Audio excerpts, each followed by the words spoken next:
नेपाली इतिहासमा केही यस्ता पात्रहरू छन् जसको कथा सुन्दा कुनै फिल्म हेरे जस्तै लाग्छ। आज हामी त्यस्तै एकजना जटिल व्यक्तित्व सन्तवीर लामाको बारेमा कुरा गर्दैछौं। उहाँको जिन्दगी यस्तो थियो कि उहाँलाई नायक भन्ने कि खलनायक छुट्याउनै मुस्किल पर्छ। ल यो हेर्नुस् त, एकातिर राज्यले उहाँलाई आफ्नो सबैभन्दा ठूलो दुश्मन ठान्थ्यो। टाउको मूल्य तोकेको थियो 2 लाख रुपैयाँ अनि आजीवन जेल सजाय पनि। तर फेरि अर्कोतिर हेर्ने हो भने त्यही राज्यले उहाँलाई बडा हाकिम बनायो, लेफ्टिनेन्ट कर्नेल बनायो अनि राजसभाको सदस्यसम्म बनायो।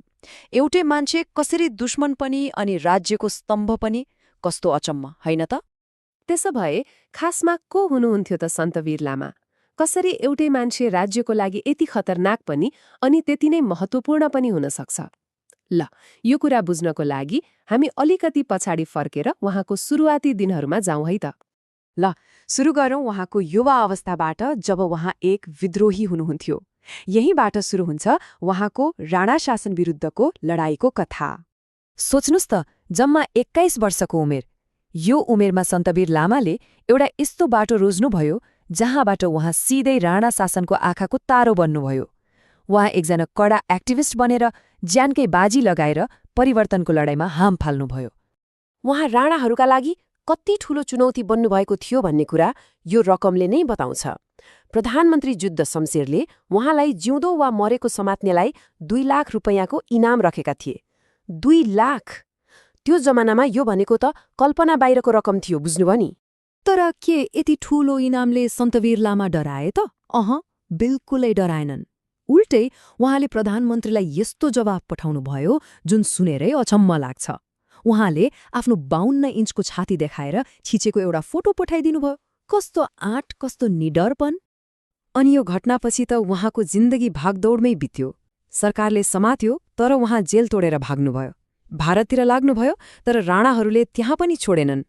ब्रिटिस सरकारको सहयोगमा 2 पटक पक्राउ परे, तर दुवै पटक उहाँले कानूनी लडाईँ जितेर छुट्नुभयो। ल, यहाँसम्म त उहाँ विद्रोही हुनुहुन्थ्यो।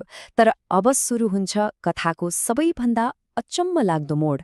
कसरी एक फरार अपराधी, राज्यको मोस्ट वान्टेड मान्छे, अचानक त्यही राज्यको एक ठूलो हाकिम बन्न पुग्छ। उहाँको राजनीतिक यात्रा हेर्दा त साँच्चै टाउको घुम्छ। हेर्नुस् है, 1940 को दशकमा राणा विरोधी विद्रोही, अनि 2015 सालमा राजा महेन्द्रले उहाँलाई बडा हाकिम बनाइदिनुभयो। फेरि 2017 सालमा राजाले कू गरेपछि उहाँ फेरि राजाकै विरोधी बन्नुभयो। अनि फेरि जीवनको अन्तिमतिर उहाँ त्यही राजाको व्यवस्थालाई समर्थन गरेर राजसभाको सदस्य बन्नुभयो। कस्तो उथलपुथल! हो, विद्रोही मात्रै होइन, उहाँ एकदमै राम्रो प्रशासक पनि हुनुहुन्थ्यो। 2 पटक बडा हाकिम भएर इलाम र झापामा काम गर्नुभयो।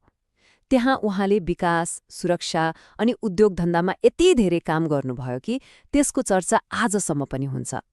उहाँको काम देखेर राजा महेन्द्र यति खुसी हुनुभयो कि उहाँलाई लेफ्टिनेन्ट कर्नलको मानार्थ पदवी नै दिनुभयो। सोच्नुस् त, हिजोको विद्रोही आज सेनाको कर्नल। यो उहाँको सरकारी जीवनको शिखर थियो। तर यो शिखरमा उहाँ धेरै बेर टिक्नु भएन। अनि भयो पनि त्यस्तै। जब राजाले संसद विघटन गरे, सन्तवीर लामाभित्रको त्यो पुरानो विद्रोही फेरि जाग्यो। उहाँले राजाले दिएको पद, सम्मान सबै त्यागेर फेरि सङ्घर्षको बाटोमा लाग्नुभयो। अनि परिणाम? बमकाण्डको आरोपमा फेरि त्यही सजाय, आजीवन कारावास। राणाकालमा जे भएको थियो त्यही दोहोरियो। ल, उहाँको राजनैतिक जीवन त यस्तै उतार चढाउले भरियो। तर उहाँको व्यक्तित्वको एउटा यस्तो पाटो पनि छ जसमा उहाँ जीवनभरि एकदमै दृढ रहनुभयो। त्यो हो उहाँको सांस्कृतिक संरक्षणको पाटो। 2013 सालमा उहाँले नेपाल तामाउ समितिको स्थापना गर्नुभयो। यो खालि एउटा संस्था मात्र थिएन है, यो त आफ्नो समुदायको भाषा, संस्कृति अनि पहिचानलाई जोगाउने एउटा ठूलो अभियान थियो। उहाँको कलम पनि उहाँको विद्रोह जस्तै शक्तिशाली थियो। उहाँले 4वटा मुख्य किताबहरू लेख्नुभयो, जस्तै ताम्बा काइतेन वाइ रेमथिम। यो त तामाङ समुदायको मौखिक इतिहासको एउटा एन्साइक्लोपिडिया नै भयो।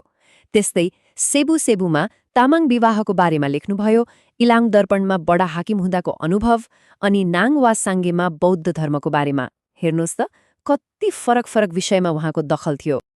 अनि उहाँको यो काम नेपालमा मात्रै सीमित रहेन। 1983मा उहाँको किताब अङ्ग्रेजीमा अनुवाद भएपछि तामाङ संस्कृतिको चर्चा अन्तर्राष्ट्रिय स्तरमै हुन थाल्यो। एक विद्रोही र प्रशासक अब विश्वको लागि एक महत्त्वपूर्ण कल्चरल स्कलर पनि बन्नुभएको थियो। ल अब हेरौँ, विद्रोही, प्रशासक अनि सांस्कृतिक संरक्षक, यति धेरै भूमिकाहरू निभाएको यो व्यक्तित्वले आखिर कस्तो विरासत छोडेर गयो त? 1970मा काठमाडौँमा उहाँको निधन भयो। उहाँको भौतिक शरीर त रहेन, तर उहाँको कथा, उहाँलाई कसरी सम्झिने भन्ने बहस त्यो भने सधैँको लागि जीवित रह्यो। अनि उहाँको विरासत आज पनि मरेको छैन। तामाङ समुदायले 1992देखि हरेक वर्ष उहाँको जन्मजयन्ती मनाउँदै आएको छ र अहिले त उहाँको सम्मानमा राष्ट्रिय हुलाक टिकट नै जारी गर्न सरकारलाई प्रस्ताव समेत पेश गरिएको छ। त्यसैले अन्त्यमा एउटा प्रश्न सोच्नको लागि छोडेर जाउँ। सन्तवीर लामा जस्ता व्यक्तित्वहरू जसलाई सजिलै यो वा त्यो भनेर कुनै एउटा बाकसमा राख्न सकिँदैन, उनीहरूलाई इतिहासले कसरी सम्झिनुपर्छ? विद्रोही भनेर, प्रशासक भनेर कि सांस्कृतिक अभियन्ता भनेर? सायद उहाँको असली पहिचान यी सबैको मिश्रणमा नै छ होला।